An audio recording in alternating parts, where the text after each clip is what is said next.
káàbọ̀ sórí ìkànnì tó bá dé ìgbà ọkọ tẹ́ wò wá ní abẹ́kẹ́ subscribe kẹ́lẹ́ máa jẹ ìgbádùn gbogbo ṣe náà lágbo òṣèré àti ìròyìn káàkiri lórílẹ̀‐èdè Nàìjíríà àti gbogbo àgbáyé. náà làwọn èèyàn kan ti sọ̀rọ̀ nípa ọ̀gbẹ́ni agbésùnmọ̀mí kan tó fọwọ́ sọ̀yà pé òun lè jí gómìnà gbé. bẹ́ẹ̀ ni ó sọ bẹ́ẹ̀ ó lọ lè jí gómìnà gbé. ó sọ̀rọ̀ lédè Haúsá it's of no use tá a bá play ẹ̀ ìbá ní kí n play ẹ̀ ṣùgbọ́n túmọ̀ nǹkan tó sọ nínú ọ́díò yẹn gbogbo ẹ̀ ni màá mú wá word by word.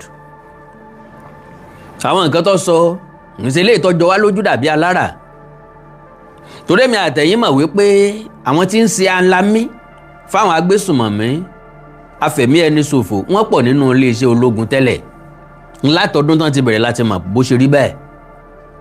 ìyẹn ló ń jẹ́ káwọn onísùnmọ̀mí ó máa dènà de àwọn sọ́jà tí wọ́n sì ń pa wọ́n lógúnlógún lọ́gbọ̀nlọ́gbọ̀n.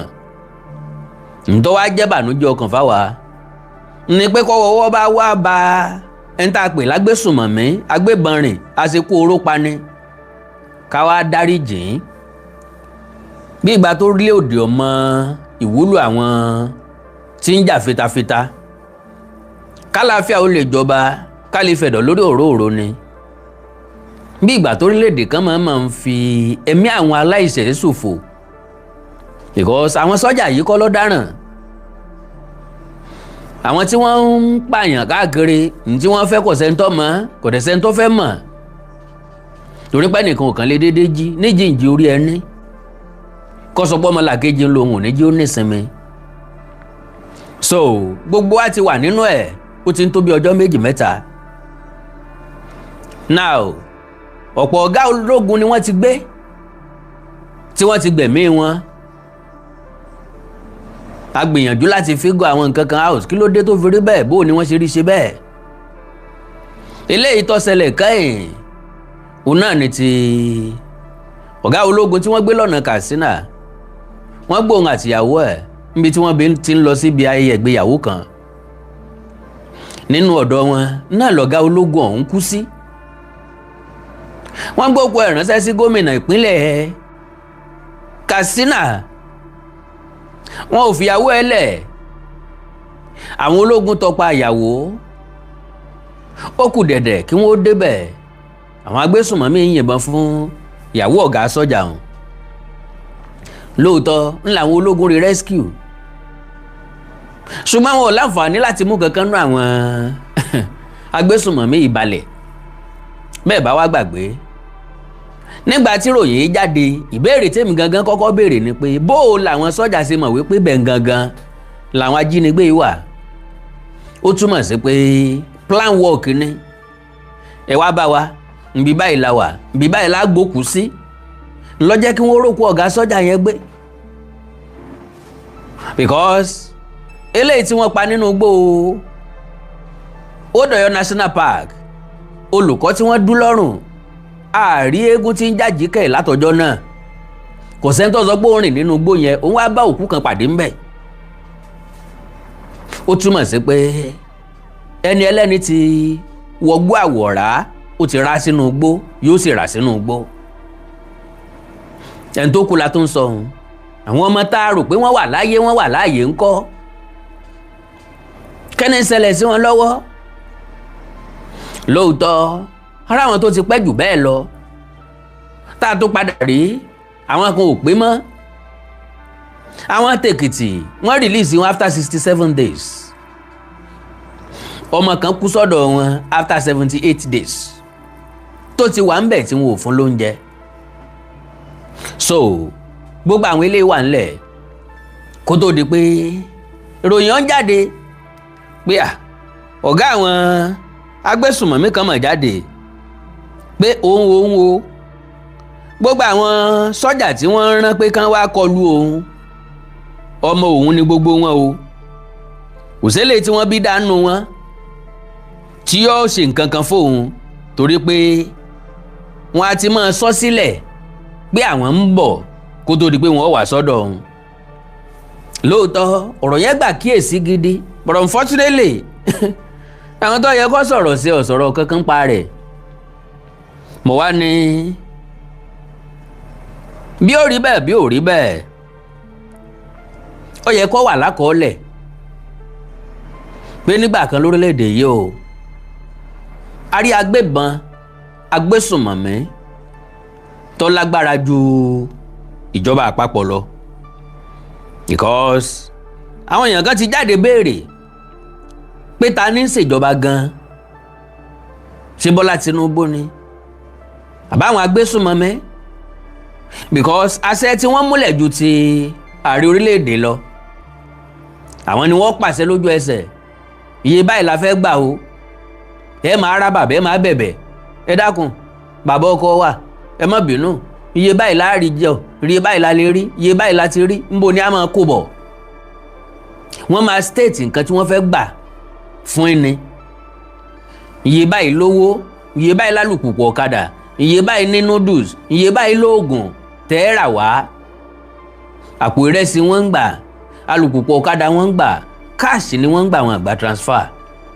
débi tẹ́ sọ pákàǹtì ẹnìkan wọ́n transfer ẹ̀ sí so gbogbo eléyìí ló jẹ́ kàyéfì fún èmi àtẹ̀yin àrójútu ẹ̀ a gbìyànjú láti tú ó ń tú lójú ràn Mr. Túndé Òkòlì God bless you sir mi ní wáńtì ẹ̀yin náà ní wà ń tẹ́ ẹ̀nà tí lágbára Ọlọ́run God bless you sir ẹ má bínú so gbogbo àwọn nǹkan yìí ó ń ṣe wá ní kàyéfì ó ń ṣe wá ní àhínhà pé bó o nílùú ṣe rí báyìí ìwọ Ọlọ́run bó o la ṣe mọ bẹ́lẹ̀ lọ lóòótọ́ bí nǹkan bá rúni lójú àwọn ọ̀jọ̀gbọ́n ní bó bá rúni lójú ilẹ̀ là á bi léèrè irú ilẹ̀ wo láwa bi léèrè báyìí ńgbà tí kò ń polówó tóró ń gbé wọ̀fà sẹ̀kẹ̀sẹ̀kẹ̀ ń ṣe bí eré bí àwàdà ọ̀ ń dàdí lọ lórílẹ̀‐èdè tá a ti láàrẹ tá a láwọn gómìnà rẹpẹtẹ a ní sọ́jà o a ní néfì tó pọ̀ dáadáa o iléeṣẹ́ ọlọ́pàá wa kún aláwọn ọlọ́pàá ọ̀tẹlẹ̀múyẹ́ a lè tírèsì nẹ́tíwọ̀kì táwọn ajínigbé fi ń interact wọ́n á pe àárín ìlú successfully wọ́n á bá àwọn èèyàn sọ̀rọ̀ including àwọn tó wà níjọba at the end of the day òun là á mọ́ fàfà ìdí igi là á bá a kì í rí wọn bá nídìí igi a ti wá ṣèyí sí Olódùmarè kí là á ṣe àwa ń wòran àwa gba kámú àbí kí la ṣe agbakámú ń gbé Ọlọ́run ó mú ọ èmi àtẹ̀yìn mọ̀ wípé mọ̀ ń bọ̀ wá Ọlọ́run ọba kì í yá lógún ọdún kì í yá lọ́gbọ̀n oṣù lóòótọ́ bọ́ bá dé ìdájọ́ Ọlọ́run ọba mi lágbára ṣùgbọ́n àyàngbé ajádùn láwí pé a jẹ kó tó di pé àyàn ajá gbẹ àkàndá ọ̀rá wíkòǹkò mi ò ní jẹ́ kí àkàwé mi ó pọ̀ ju ọ̀rọ̀ tí mo fẹ́ sọ lọ àwọn ọ̀rọ̀ tárákùnrin yìí sọ àṣìbáàṣì láwọn tí ọjà ń yàn kí ló dé tá a fi ń ṣe bí afọ́jú tá a kàn ń tẹ̀lé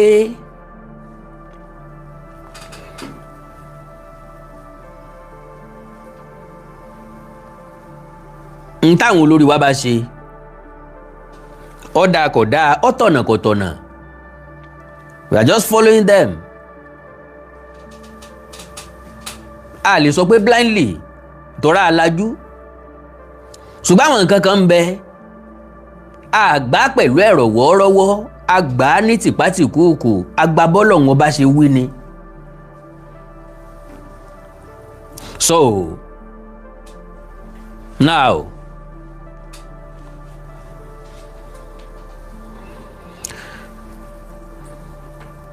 mọ̀ ń bọ̀ o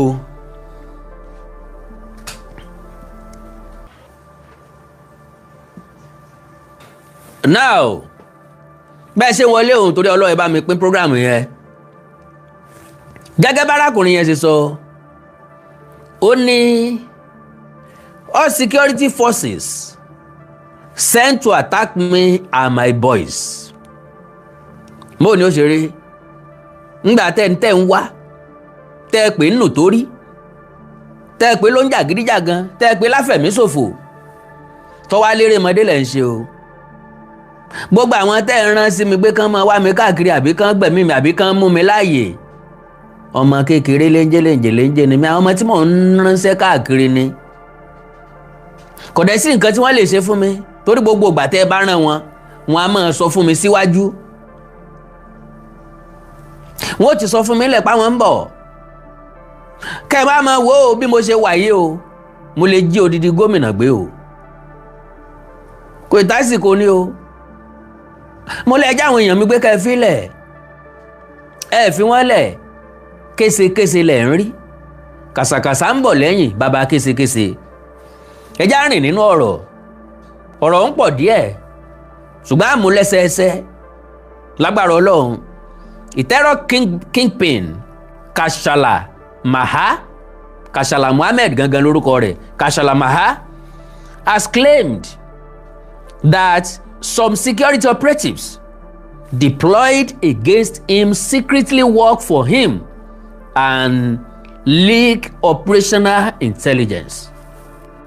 àwa náà mọ̀ pé bí náà bá láwo kò lè mókè odògùn mo sọ fún yín páwọn tó wà nínú gbó Aworo Eshiele àwọn èèyàn kan ní sọ fún ọ sáìdì ibi la wà o ẹ kú òun tòsí ibẹ̀ o tàbí sáìdì ibi la dorí kọ o ẹ kú òun tòsí ibẹ̀ o.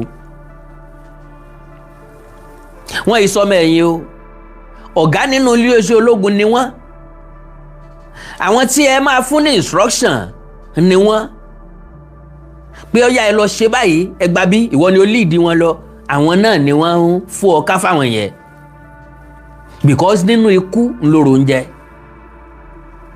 nínú irú iṣẹ́ bẹ́ẹ̀ ní làwọn náà ti ń ní lọ́wọ́ náà ti ń gbé nǹkan rí ṣe ká wá sọ wípé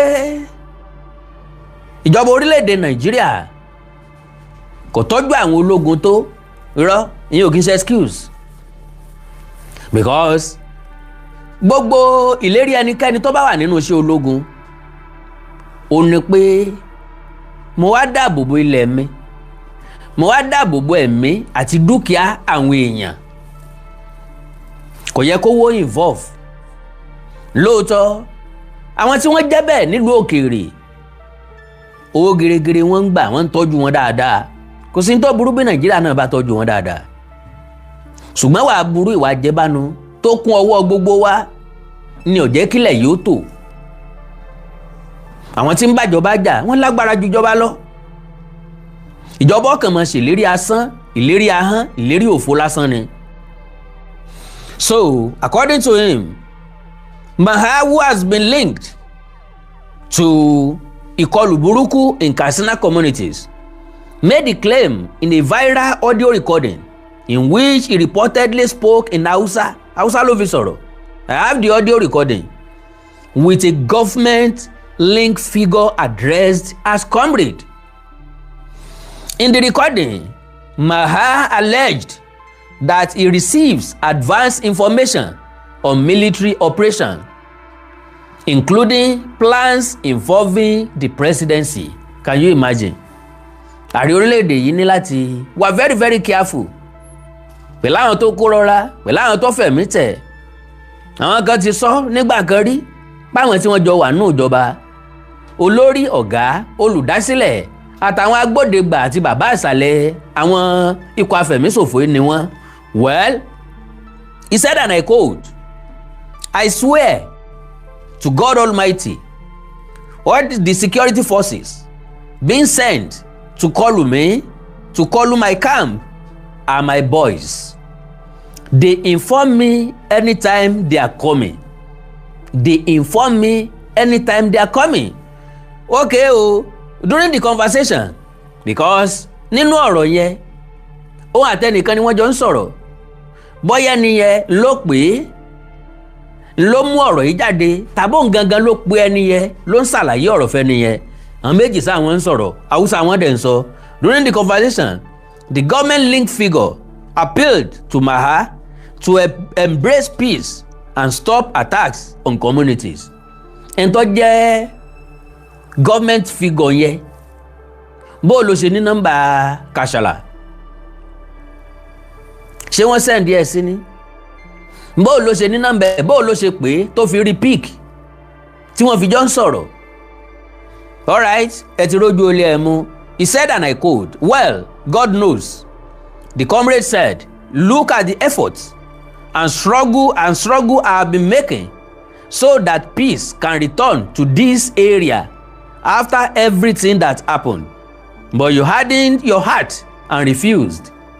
Ó sọ fún ẹni tó ń wà ní igun ìjọba ń pe gbogbo ọ̀nà ni mò ń sà o pé lágbègbè Katsina yìí kó lè wà lálàáfíà ṣùgbọ́n ẹ sí ọkàn yín le ní tẹ́ wà pẹ̀lú ìjọba àtijọba gan fúnra rà ó sí ọkàn rẹ̀ le gbogbo orí ọ̀fẹ́ tí mo fi lẹ̀ ẹ̀ ṣàmúlò rẹ̀ wọ́n wá lu agídí fún yín. Maha however threatened further violence if his demands were not met, accusing security forces of harassment, extortion, destruction of homes and seizure of livestock. ìyẹn ni pé àwọn ilé oṣù ológun àwọn ń kọlù wọn wọ́n ń gba ẹran ọ̀sìn wọn ilé iṣẹ́ ológun wo ní ń kọlù wọn tí ń gbẹran ọ̀sìn kí wọ́n fẹ́ fi ṣe ń bo wọ́n ń kó sí. So he warned, what you've seen so far is only a little. Gbogbo tẹ́ ẹ ti rí síwájú o erémọdé lásán ni o èéfín iná lásán lẹ rí Oluko sì ń bọ̀. I swear by the greatness of God òní sọ̀rọ̀ lọ́wọ́ o if this is how things are going to be, if this is how the government will behave without justice, then what I've decided is this: I will go through all the villages around and capture and find them all. Can you imagine that? Ẹnìkan ní sọ̀rọ̀ o bó bá jẹ́ pé bẹ́yìn ìjọba ṣe fẹ́ máa ṣe lélẹ́yìí àwọn abúlé kọ̀ọ̀kan tí ń bẹ nípínlẹ̀ yìí wọ́n sì máa lọ ọbẹ̀ wọ́n sì máa pa gbogbo àwọn tí ń bẹ lábúlé. èèyàn kan ló ń bò síbẹ̀ o ó ń sọ fatafata ni o. Okay, when asked what he gained from pípa àwọn ènìyàn, Maha defended his actions and blamed the authorities for the crisis. ẹjá gbọ́n tí ìjọba ṣe tó fi jẹ́ pé ìjọba ló di gbogbo ẹ̀bi rù. He said, and I quote, "What benefit?" Maha replied, "People are constantly being chased. Ṣé tán bá wà lábi kí wọ́n má lé wọn? Harassed and fined." ìyẹn ni pé iléeṣẹ́ ológun tàbí àwọn ọlọ́pàá wọ́n harass àwọn èèyàn wọ́n extort wọn wọ́n gbowó lọ wọn. ẹ pé kí Maha wá sí south west kọ́ wá wo báwọn ọlọ́pàá sí harass oríṣiríṣi àwọn èèyàn bí wọ́n ṣe ń pa àwọn èèyàn torí 100 naira torí 200 naira torí 1000 torí 500 naira bí wọ́n ṣe ń tí àwọn ọmọ ọlọ́mọ mọ́lé parọ́ mọ́ wọn pé jalè nítorí pé wọn ò fún wọn lówó bí wọ́n ṣe parọ́ olè mọ́ ọmọ yahoo torí pé wọn ò bá wọn pàpà pín bí ẹran ọ̀gbẹ́. oríṣiríṣi ọ̀ràn tán máa kó sí èèyàn lọ́rùn tó ń tọ́ òsì nílé bọ́m̀bẹ̀ tó ń sì fi gbé lọ ilé ẹjọ́. oríṣiríṣi ọmọ wọn ti ṣe léṣe oríṣiríṣi ọmọ wọn ti pa fóbi wọn. So now kí Maha wá sí south west kó wá fìlì ẹ̀ kó wá wo bí nǹkan ṣe ń ṣẹlẹ̀ bá wa sọ pé a fẹ́ bínú sí ìjọba kí làwọn ò bá dànà á pàlórun ni. Alright, ó ní harassed and fined wọ́n ń gbowó ìtanràn lọ́wọ́ wọn. Have you ever seen a situation where instead of reconciliation they seize people and their property? ṣé ìjọba wo ní ṣe yẹn? Yóò jẹ́ ìjọba ìpínlẹ̀ Katsina kì í ṣe ìjọba àpapọ̀ ṣùgbọ́n ìgbà tí wọ́n bá dá gbogbo ẹ̀ kalẹ̀ ọrùn ìjọba àpapọ̀ wọn ń dá sí orí ìjọba àpapọ̀ wọn ò dalé ìjọba àpapọ̀ wọn sọ pé kò sí ẹ̀tọ́ tiẹ̀. So kẹ́ ẹ lè máa wò ó now Right now, they've sent security agents who are roaming around uselessly. That is, ẹni rí àwọn security agent bí wọ́n ṣe ń káàkiri tiwọn. Ẹ mọ̀ pé ńgbà tí ó sọ̀rọ̀ ó daṣọ dúdú bo gbogbo ojú báyìí mẹ́nu. Dé jẹ́ pé kò sẹ́ni tó lè rójú ẹ̀ tàbí tí ó dà mọ̀. Wọ́n ra àwọn security agent tí wọ́n ń gbébọn tí wọ́n ń sọ pé àwọn ń wá àwọn onísùmọ̀mí káàkiri. Yọ́kàn máa fi wọ́n ṣe ẹ̀yẹ ni pé ọ̀rá àwọn oníyà ọ̀rá àwọn ẹlẹ́lẹ́yà bẹ́ẹ̀ bá dààmú ara yín tán ẹ̀jẹ̀ á gbọ́. So uselessly, when you arrested my boys, did I refuse to release those people? I didn't refuse. Okay, now, but I have captured others, and I swear to God, I will show the whole world I still haven't started dealing with the government properly yet. There are still people I'm targeting and planning to capture. Èèyàn kan oṣù ló ń sọ̀rọ̀ o. Ó lóun ti mú àwọn ọ̀pọ̀lọpọ̀ àwọn èèyàn sígbèkùn. Ìntòun ó sì fojú wọn rí, òun fi hàn gbogbo ayé. Ẹ rí. Àwọn èèyàn kan ló wà ń bẹ lọ́kàn òun tóun ti ní lọ́kàn pé òun ó lọ rèé jí gbé. Òun ó sì fojú fi mú wọn dánrin. Ọ̀dà o. He further accused security operatives of attacking civilians and destroying cattle. Àwọn security operative wo làwọn náà ń kọlu àwọn èèyàn tí ò gbébọn dání tí wọ́n sì ń ba ẹran ọ̀sìn wọn jẹ́. Olè làwọn security míì náà.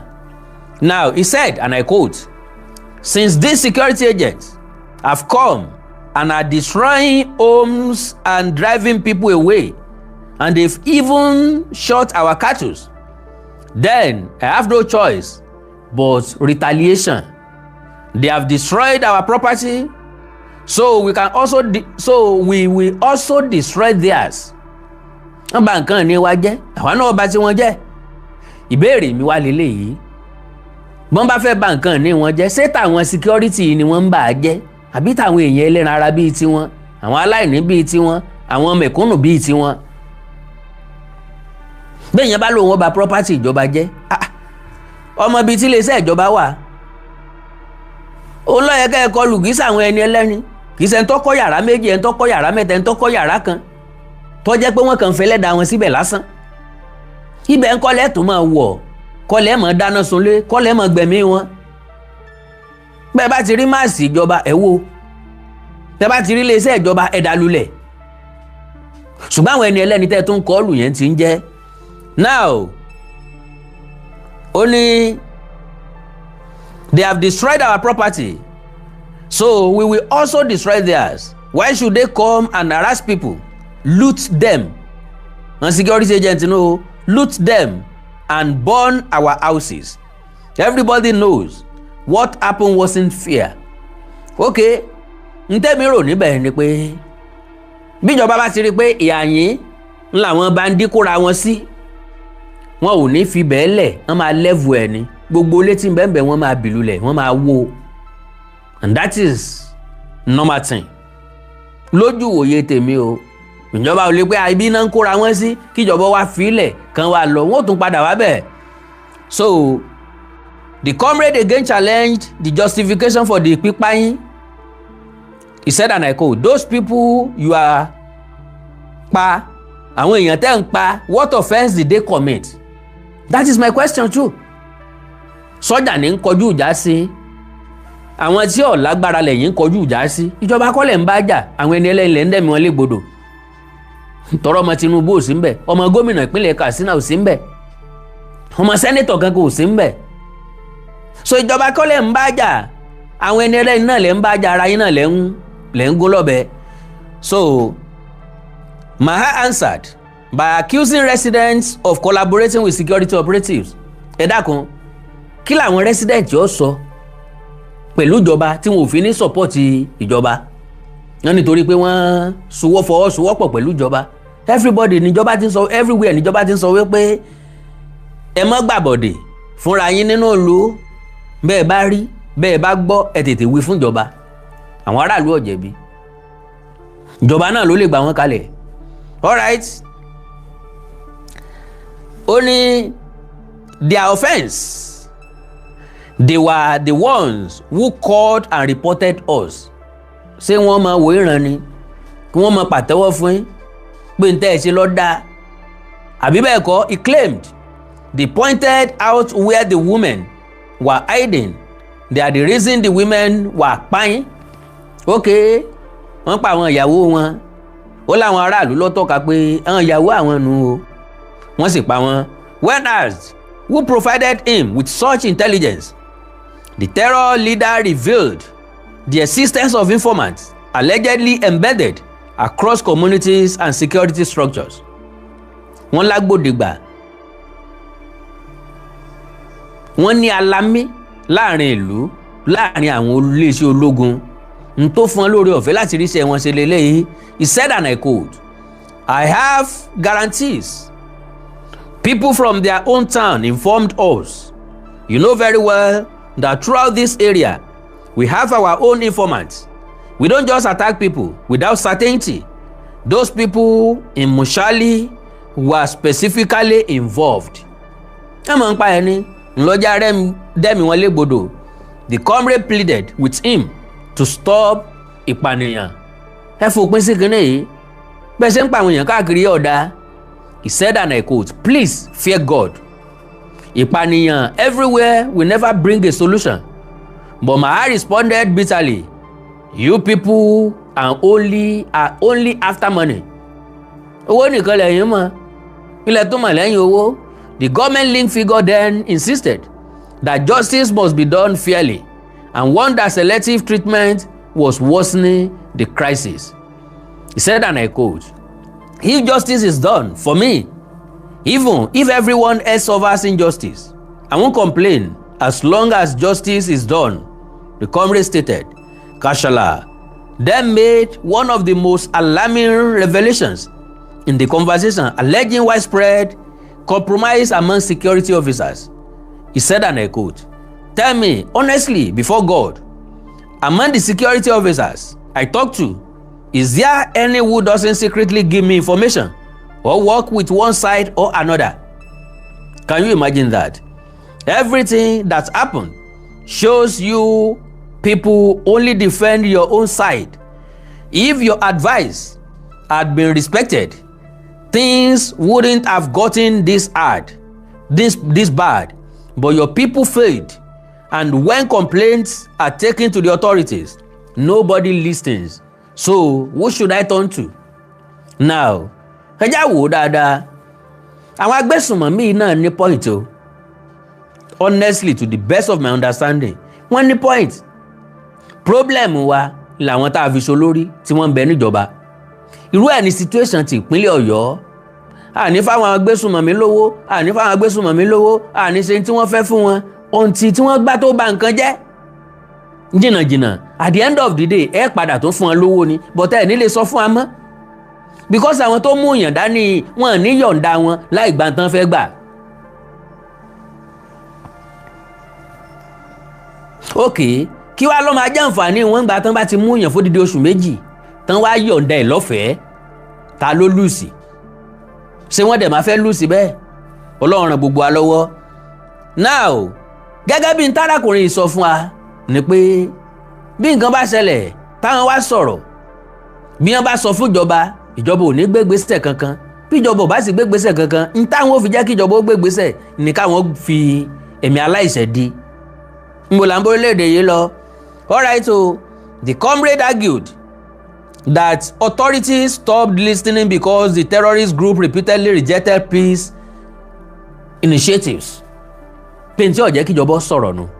But lo and behold, ǹjẹ́ ọjọ́ mọ reason tí ìjọba àpapọ̀ táwọn náà fi negotiate pẹ̀lú wọn mọ́? Ó ní pé káàmpù tí ń bẹ ní ìpínlẹ̀ kọ̀ọ̀kan ó lé 100. Ó tọ̀rọ̀ lọ́gbọ́n o, káàmpù tí ń bẹ nípínlẹ̀ kọ̀ọ̀kan ó lé 100. So tó bá wá bá káàmpù eléyìí sọ̀rọ̀ tó bá wọn negotiate, káàmpù kejì lè sọ pé kọ̀ọ̀kan àwọn o pé kì í sì ṣe tọ̀dọ̀ àwọn o, bí ìgbà tí wọ́n fẹ́ gbowó oríta. Bí wo ròdù ṣe rí òun nìbàdàn. Ẹ mọ̀ pé páàkì kan wà tá bá ń ti ilé Ifẹ̀ bọ̀ lọ́wọ́ ọ̀tún, àwọn mọ́tò ti ń lo Èkó nǹkankan ńlọ́wà ń bẹ̀. lọ́wọ́ àlàáfíà àwọn mọ́tò tí ń lọ Ọ̀fẹ́ tí ń lọ Iléṣà tí ń lọ Àkúrẹ́ tí ń lọ Èkìtì tí ń lọ Oǹdó ńlọ́wà ń bẹ̀ bẹ́ẹ̀ bá gòkè bíríìjì àwọn kan ń kérò ń bẹ̀ bẹ́ẹ̀ bá kọjá bíríìjì sí kẹ́ tó kọjá bíríìjì lọ́nà Ọ̀jọ́ àwọn kan ń kérò ń bẹ̀ lódì kejì bíríìjì àwọn kan ń kérò ń bẹ̀ lódì kejì bíríìjì lọ́nà Èkó àwọn kan ń kérò ń bẹ̀ ó wá fẹ́ jáwèé láàárọ̀ ó fẹ́ gbèrò níyànà Ìwó ń bí ọjàwé ń bẹ̀ ó gbèrò bí o bá ti gbèrò ń bẹ̀ ní bus stop ń bẹ̀ o má dùn ní bus stop ilé tó wà ní under bridge ó tún sanwó mi o àwọn èèyàn ó tún jáwèé fún ọ o so gẹ́gẹ́ bẹ́ẹ̀ ló ṣe rí ok àwọn ti bí ló jiyàn kó ẹ wá negotiate pẹ̀lú wọn fi ilẹ̀ ó lè já wọn kọ́ ni wọ́n ó tún sọ operation míì àwọn míì ni ó tún padà já àwọn èèyàn míì gbé torí pé wọ́n ti wá pọ̀ ju ní ìjọba òfin àmọ́ ta la fẹ́ bá sọ̀rọ̀ gan mọ́ wọ́n kọ̀ wọn ò parapọ̀ ó túmọ̀ sí pé business ní kálukú fi ń ṣe ọ̀rọ̀ pọ̀ tá à ń máa sọ okay now because you refused every attempt at peace we discussed with you how things should be handled but you rejected it all if you had cooperated all this violence would have stopped now okay mbo do you know why our complaints are ignored okay yẹni comrade argue that authorities stopped listening because the terrorist group repeatedly rejected peace initiative gbogbo ìgbà tíjọba bá náwó àlàáfíà páwọn fẹ́ bá yín dùnádùrà kẹ́ ẹ sinmi gbogbo wàhálà yìí lóòótọ́ ìjọba náà ló mú wá àwọn ìjọba ìpínlẹ̀ Kaduna nkankan ló mú wàhálà wá ó wá béèrè pé ǹjọ́ ọmọ ìdí tá a fi gba gbogbo àwọn ọ̀rọ̀ yín gbọ́ ó ní because you refuse every attempt at peace we discussed with you how things should be handled but you rejected it all if you had cooperated all this violence would have stopped. ǹjẹ́ àwọn náà ṣe nǹkan tíjọba sọ kí wọ́n para wọn pọ̀ sọ́nà kan kíjọba ó ṣètù wọn lẹ́ẹ̀kan náà kégbe orégbé kí kálukú múṣẹ́ méṣe kí wọ́n yàgò ẹ má bínú kí wọ́n yàgò fún jàǹdùkú wá ní. Maha however returned to complaints over seized cattle and the arrest of one of his associates identified as Aminu. Wọ́n arrest ìkan náà àwọn alátẹ̀lé ẹ̀. He said and I quote, "Tell me for God's sake, why were Aminu and my livestock seized? On what grounds?" Ṣé ẹ ti rí ilé ayé báyìí? Ìjọba ló gba màálù. Ìjọba ló arrest Aminu. Àwọn aráàlú ni wọ́n ń dojú kọ. Aráàlú wọn ń jí gbé. Aráàlú wọn ń gbowó lọ́wọ́ ẹ̀. Aráàlú wọn ń ṣekú pa. He said and I quote, "I asked repeatedly, but nobody will answer me. They arrested my boys too. I swear by God, if Aminu is not released, then only God knows what will happen." Nítorí èèyàn kan, ọ̀pọ̀lọpọ̀ èèyàn bá lọ. Even if they send soldiers, I am not afraid. I have already crossed the point. Let them come if they want. The comrade gave him that God will judge his actions. Don't you think God is displeased with what you are doing? God is not happy with these actions. Àánà ló ń sọ̀rọ̀, but okay, kọ́rin yẹn ló sọ̀rọ̀, but Maha dismissed the warning. He said and I quote, "God is displeased? Who created me? God. And the people I fight, who created them? God. Everything is in God's hands. I was wrong. If I'm the one in the wrong, may God punish me. If they wrong me, may God punish me. May God give me justice." He then threatened to carry out widespread attacks during the farming season if his demands were not met. Àsìkò òjò láwà yìí o, èmi ò ní fẹ́ nìkankan láǹfààní láti lọ sóko láti dáko débi pé wọ́n sọ̀gbìn débi pé wọ́n kórè oko wọn délé. Àyàfi tán bá tó ṣe nǹkan tí mo fẹ́. He added, "But if my cattle are not returned, I swear these local governments will never know peace during farming season. I no longer care about conflict or chaos. The conversation later took a disturbing spiritual turn as the comrade continued urging repentance. He said, and I quote, "What I'm trying to do is advise you to fear the God who created you." My heart shot back. Fear God? Question mark. Then why were my boys arrested? Why was my property seized? Explain that to me first. When the comrades reminded him about seeking God's mercy, my heart rejected the appeal entirely. Forget that nonsense. God's mercy is not nonsense. Yes, okay, God's mercy is not nonsense. Mercy. I ran away from mercy long ago. My heart replied, so you don't want God's mercy? No, I don't. Go and tell God I said so. My heart answered coldly. The comrade replied, and I quote, "God is with both you and me. He sees everything we do." My heart continued, "Mercy is not in human hands. It is in God's hands. Everyone will eventually die. Maybe the person you see as hardened criminal today may still be better before God than others." Mentality irọ́ nìyẹn. Pé bọ́yá ẹni tó bá ṣe àìdá lónìí, ẹni tó fẹ̀mí àwọn èèyàn ṣòfò lónìí, ẹni tó jẹ́ àwọn èèyàn gbé gba ransom lónìí yóò rojú rere Ọlọ́run. Kò sójú rere Ọlọ́run gangan tí ẹni bẹ́ẹ̀ fẹ́ rí láéláé o. Má fọkàn sí táwọn pásítọ̀ àtàwọn wòlíì èké ti sọ fún ọ sẹ́yìn. Ń pé bẹ́ẹ̀ èèyàn bá ti ń ṣẹ̀ látọdún mọ́dún, bọ́ bá wá ronúpìwàdà ń jọ̀kan gbogbo ẹ̀ṣẹ̀ láti foríjì bàbá ńlá arọ́ ni o. Kò sí ti ń jẹ́ foríjì ẹ̀ṣẹ̀ fúnru bẹ́ẹ̀. I mean, ó ti pọ̀ ọmọ ọlọ́mọ lẹ́kún jayé sẹ́yìn. Ó ti fẹ̀mí àwọn èèyàn ṣòfò léraléra láìmọye ìgbà. Ó wá lọ tọrọ àforíjì, Ọlọ́run dáríjì gbogbo ẹ̀ṣẹ̀ mi jì mí o. Ó ti wá ní lọ́kàn wípé Ọlọ́run ti forí ẹ̀ṣẹ̀ jì ọ́, nonsense ni o. Rádaràda náà kà fọ́nù Bíbélì tó bá gbọ̀n. Kò sí ti ń jẹ́ foríjì irú ẹ̀ṣẹ̀ bẹ́ẹ̀. Ó jẹ ìyà ẹ̀ṣẹ̀ rẹ, ó mú mi sí. Pẹ̀lú ògo Ọlọ́run kò dẹ̀ sí dáríjì kankan fúru ẹni bẹ́ẹ̀. Kò síbi tọ́lọ́run ti sọ bẹ́ẹ̀ fẹ́ nìkan kan o. Pé o free láti rán sọ pé bí èèyàn bá ti ń pààyàn lọ́jọ́ tó pẹ́ tó bá kọ̀lá tó máa jáde láyé tó tọrọ ìdáríjì ẹ̀ṣẹ̀, ẹni tó kú ló kú gbé, kò sí ti ń jẹ́ bẹ́ẹ̀. N tó ń fáwọn èèyàn ní gut láti máa dẹ́ṣẹ̀ síwájú àti síwájú sínú, láti máa ṣiṣẹ́ láabi síwájú àti síwájú sínú yẹn. Okay, ó dẹ̀ ti sọ fún mi pé èèyàn kọ́ ni máa ń ṣàánú èèyàn, Ọlọ́run ni máa ń ṣàánú ẹ̀dá. The comrade then appealed emotionally for the terrorist leader to repent. He said, and I quote, "We are all sinners. Yes, but I want you to enter paradise. I want you saved, even if I myself end up in hell." Comrade yẹn ní sọ bẹ́ẹ̀, ẹ yé tanra yín, ẹ jẹ́ ayé tanra wa. Mo fẹ́ kó wọnú ọ̀run rere. Àwọn tí wọ́n dédé wọ̀lú tí wọ́n ń pa àwọn èèyàn anyhow, ṣé wọ́n ronú kan nípa ọ̀run rere? Ṣé wọ́n ronú pa àlìjánà onídẹ̀ra? Kí náà mọ̀ tí ń jẹ́ bẹ́ẹ̀? Ṣé ń tọ́ wà lójú ọ̀nà láti dé àlùjánà ni pé o gbọ́dọ̀ gbẹ̀mí èèyàn rẹpẹtẹ, o gbọ́dọ̀ wọnú ìlú kan káriwo ẹkún káriwo ọ̀fọ̀ ó ti sọ ń bẹ̀.